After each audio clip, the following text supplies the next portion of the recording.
आदरणीय मित्रों, जैसा कि पहले भी हम लोग चर्चा कर चुके हैं, आज हम चर्चा करेंगे भारतीय न्याय संहिता 2023। 2023 का अधिनियम संख्यांक 45 25 दिसंबर 2023। इसमें है कि अध्याय 1 शुरू करेंगे, जिसमें प्रारंभिक रूप से आपका संक्षिप्त नाम, प्रारंभ और लागू होना इसमें आया है। तो सेक्शन 1 का सब सेक्शन 1 कहता है कि इस अधिनियम का संक्षिप्त नाम भारतीय न्याय संहिता 2023 है। कॉरस्पॉन्डिंग प्रोविजन सेक्शन 1 और आईपीसी 1860, यानी इसका नाम हो गया, इस संहिता का संक्षिप्त नाम भारतीय न्याय संहिता 2023, और यह आईपीसी की जो पुरानी आपकी किताब थी जो 1860 में पब्लिश हुआ था, उसके सेक्शन 1 में भी है। अब उसको चेंज कर नया में डाल दिया गया। सब सेक्शन 2 कहता है कि यह उस तारीख को प्रवृत्त होगा जो केंद्रीय सरकार राजपत्र में अधिसूचना द्वारा नियत करे, और इस संहिता के भिन्न भिन्न उपबंधों के लिए भिन्न भिन्न तारीखें नियत की जा सकेगी। यह कॉरस्पॉन्डिंग होगा सेक्शन 1 ऑफ आईपीसी 1860 का। अधिसूचना इसमें है, जो हुआ है अधिसूचना संख्या 850 दिनांक 23/2024, केंद्रीय सरकार भारतीय न्याय संहिता 2023 कोष्ट में 2023 का भाग 45 का धारा 1 की उपधारा 2 द्वारा प्रदत्त शक्तियों का प्रयोग करते हुए 1 जुलाई 2024 को उस तारीख रूप में नियत करती है जिसको उक्त संहिता के उपबंध धारा 106 की उपबंध 2 के उपबंधों के लिए सिवाय प्रवृत्त होंगे। उसके बाद है फर्दर सेक्शन 1 का सब सेक्शन 3, जो कहता है कि प्रत्येक व्यक्ति इस संहिता के उपबंधों के प्रतिकूल प्रत्येक कार्य या लोभ के लिए जिसका वह भारत के भीतर दोषी होगा, इसी संहिता के अधीन दंडनीय होगा, अन्यथा नहीं। यह पुरानी किताब जो थी सेक्शन 2 आईपीसी 1860 में सेक्शन 2 में वर्णित था। उसके बाद सब सेक्शन 4 क्या कहता है? कहता है कि भारत से परे किसी अपराध के लिए जो कोई व्यक्ति भारत में तत्समय प्रवृत्त किसी विधि द्वारा विचारण के लिए दायी है, भारत से परे किए गए किसी कार्य के लिए उसे इस संहिता को बंधों के अनुसार ऐसा बरता जाएगा मानो वह कार्य भारत के भीतर ही किया गया था। यानी कोई भी अपराध जो होगा वो भारत के अंदर होगा या भीतर, लेकिन भारत का नागरिक होना चाहिए और उसके द्वारा किया जाता है तो माना जाएगा कि वह भारत के भीतर ही अपराध किया गया है। यह पहले सेक्शन 3 आईपीसी में था, जो कि अब नई जो आपका भारतीय न्याय संहिता 2023 आया उसमें वर्णित था। उसके बाद सेक्शन 1 का सब सेक्शन 5 कहता है कि संहिता के उपबंध क क्या, इसमें क बनाया हुआ क कहता है भारत से बाहर और परे किसी स्थान में भारत के किसी नागरिक द्वारा ख भारत में राष्ट्रीयकृत किसी पोत या वायुयान पर, चाहे वह कहीं भी हो, किसी व्यक्ति द्वारा भारत में अवस्थित किसी कंप्यूटर संसाधन को लक्ष्य बनाकर भारत से बाहर और परे किसी स्थान पर किसी व्यक्ति द्वारा किसी किए गए किसी अपराध को भी लागू होगा। तो यह जो है, चाहे वो भारत से बाहर हो, भारत के अंदर हो, और किसी भारतीय नागरिक द्वारा, चाहे वो किसी पोत में हो, वायुयान में हो, या कहीं भी जो भारत के क्षेत्र या भारत के द्वारा आता है, कंप्यूटर संसाधन को लक्ष्य बनाकर भारत से बाहर या किसी स्थान पर किसी व्यक्ति द्वारा यदि अपराध किया जाता है तो इसके अंदर आएगा कि आपने अपराध किया है। इसका स्पष्टीकरण है कि इस धारा में उपधारा शब्द के अंतर्गत भारत से बाहर किया गया ऐसा प्रत्येक कार्य आता है जो यदि भारत में किया गया होता तो इस संहिता के अधीन दंडनीय होता।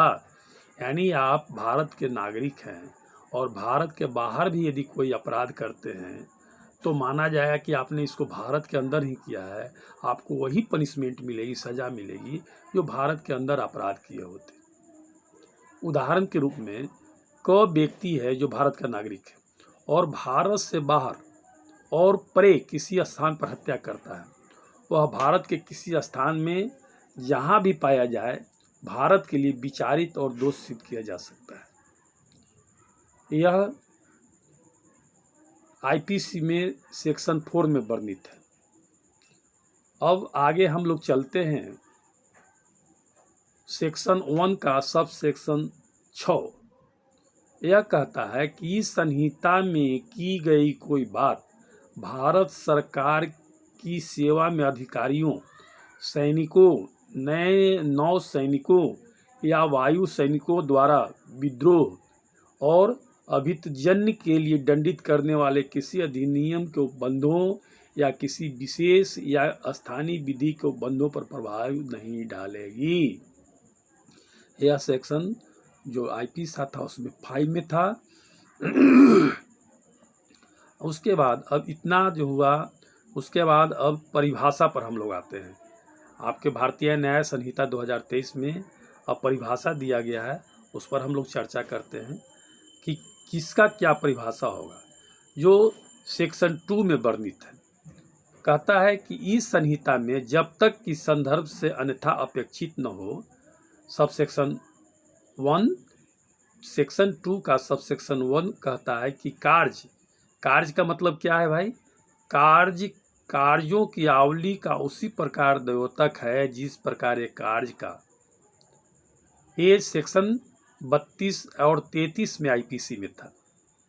अब है सब सेक्शन 2 आइए। सेक्शन 2 का सब सेक्शन 2 में परिभाषा जीव जंतु का क्या है? जीव जंतु से मानव से भिन्न कोई जीवित प्राणी प्रेरित है, यानी हो गया जीव जंतु से भिन्न हो गया जानवर, हो गया बैल, हो गया गाय, हो गए भैंस, हो गए सांप, चूहा, बकरी वगैरह वगैरह जो है जीव जंतु में है। शिशु से अब तीसरा सब सेक्शन कहता है शिशु। हम शिशु किसको कहेंगे? शिशु का मतलब हो गया जिसकी उम्र 18 वर्ष से कम, उसे हम शिशु के रूप में कहेंगे। ये अलग बात है कि भारतीय न्याय संहिता में 18 से कम शिशु को रखा गया है, लेकिन और जो सेक्शंस हैं, जो बुक्स हैं, उसमें शिशु का और कम एज है, लेकिन इसमें यही रखा गया है। उसके बाद अब कुटकर्म, अगला परिभाषा कुटकर्म क्या है? यदि कोई व्यक्ति जो एक चीज को दूसरी चीज के सदृश इस आशय से करता है कि वह उस सदृश से प्रवंचना करे या संभाव्य जानते हुए करता है कि उसके द्वारा प्रवंचना की जाएगी, वह कुटकर्म करता है, यह कहा जाता है। इसका स्पष्टीकरण है कि कुटकर्म के लिए यह आवश्यक न है कि नकल ठीक वैसी ही हो। यह आवश्यक नहीं है कि कोई दस्तावेज या कुछ भी है उसका नकल हूबहू वैसा ही हो, उसमें जल्दसाजी करके कुछ चेंज भी करते हैं तो कुटकर्म की श्रेणी में जाती है। स्पष्टीकरण 2 है कि जब कि कोई व्यक्ति एक चीज को दूसरी चीज के सदृश कर दे और सादृश्य ऐसा है कि उसके द्वारा किसी व्यक्ति को प्रवंचना हो सकती है, तो जब तक कि प्रतिकूल साबित न किया जाए यह उपधारणा की जाएगी कि जो व्यक्ति एक चीज को दूसरे चीज के इस प्रकार सदृश का बनाता है, उसका आशय उस सदृश द्वारा प्रवंचना करने का था या वह संभाव्य जानता था कि उसके द्वारा प्रवंचना की जाएगी। क्लियर है? यह आपको आईपीसी सेक्शन 28 में था, जो इसमें भारतीय न्याय संहिता के सेक्शन 2 सब सेक्शन 4 में वर्णित है। उसके बाद सब सेक्शन में न्यायालय की परिभाषा है। न्यायालय से वह न्यायाधीश जिसे न्यायिकतः कार्य करने के लिए विधि द्वारा अकेले ही सशक्त किया गया है, या कोई न्यायाधीश निकाय जिसे एक निकाय के रूप में न्यायिक कार्य करने के लिए विधि द्वारा सशक्त किया गया है, जबकि ऐसा न्यायाधीश या न्यायाधीश न्यायाधीश कार्य कर रहा है।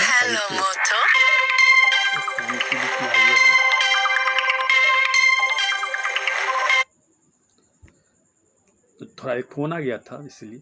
उसके बाद न्यायालय के बाद आपको डिफिनेशन सब सेक्शन 6 में है, मृत्यु से जब तक कि संदर्भ से प्रतिकूल प्रतीत न हो और मानव के अभिप्रेत है, मृत्यु अभिप्रेत है।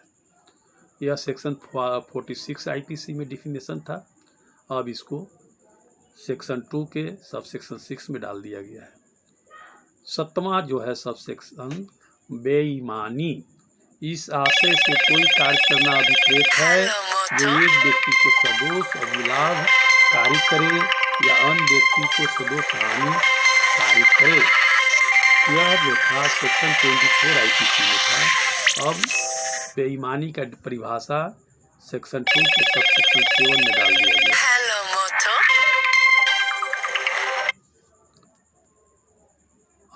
8 में है सब सेक्शन 8 में दस्तावेज की परिभाषा है।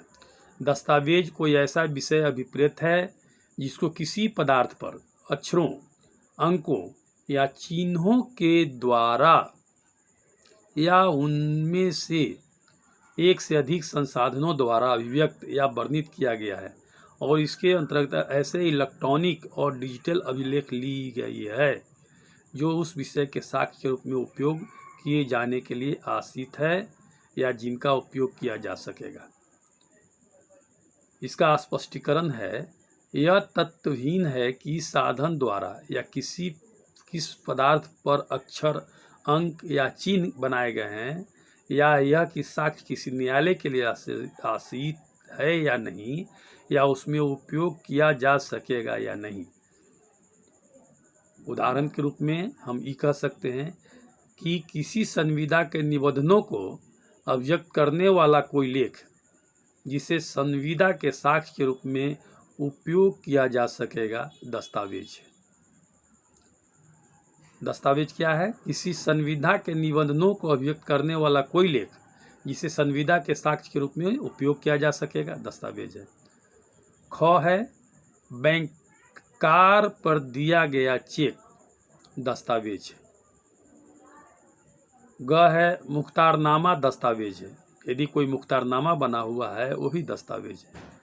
घ है मानचित्र या रेखांक जिसको साक्ष्य के रूप में उपयोग में लाने का आशय हो या जो उपयोग में लाया जा सके, दस्तावेज है। अंग है जिस लेख में निर्देश या अनुदेश अंतर्विष्ट हो, दस्तावेज है। स्पष्टीकरण इसके अलावा 2 है, कहता है कि अक्षरों, अंकों या चिन्हों के द्वारा जो कुछ भी वाणिज्यिक या अन्य प्रथा के अनुसार व्याख्या करने पर अभिव्यक्त होता है वह इस धारा के अंतर्गत ऐसे अक्षरों, अंकों, चिन्हों से अभिव्यक्त हुआ समझा जाएगा, चाहे वो वास्तव में अभिव्यक्त न भी किया गया हो। यानी जो अक्षर के द्वारा, चिन्ह के द्वारा, वाणिज्यिक या प्रथा के अनुसार जो भी हो लिखा हुआ होगा वो भी दस्तावेज के अंदर में आया, उसका व्याख्या करने पर स्पष्ट होना चाहिए। उदाहरण के रूप में क नाम का कोई व्यक्ति एक विनिमय पत्र की पीठ पर अपना नाम लिख देता है जो उसके आदेश के अनुसार दे है। वाणिज्यिक प्रथा के अनुसार व्याख्या करने पर इस पृष्ठांक का अर्थ यह है कि धारक को विनिमय पत्र का भुगतान कर दिया जाए। पृष्ठांक एक दस्तावेज है और इसका अर्थ उसी प्रकार से लगाया जाएगा मानो हस्ताक्षर के ऊपर धारक को भुगतान करें शब्द या प्रभाव वाले शब्द में लिख दिए गए हों। मित्रों, वीडियो धीरे धीरे लंबा होते जा रहा है, तो अभी हमने चर्चा किया सेक्शन 1 पर, सेक्शन 2 का सेक्शन सब सेक्शन 8 तक। अगला जो वीडियो बनाएंगे उसमें सेक्शन 2 का सब सेक्शन 9 से शुरू करेंगे, जिसमें कपट पूर्व क्या है, लिंग पुल्लिंग वाचक शब्द क्या है, वगैरह वगैरह का डिफिनेशन बताएंगे। वीडियो लंबा न हो, आपको ऐसा न लगे कि बहुत ज़्यादा लंबा हो गया है, इसलिए हम इसी पर चर्चा करके आज का वीडियो को यहीं पर स्थगित करते हैं। उम्मीद करते हैं कि यह वीडियो आपको अच्छा लगेगा। कृपया आप सुने, अपने मित्रों में शेयर करें और सब्सक्राइब करें ताकि अधिक से अधिक लोगों तक पहुँचे और मुझे प्रेरणा मिले। धन्यवाद।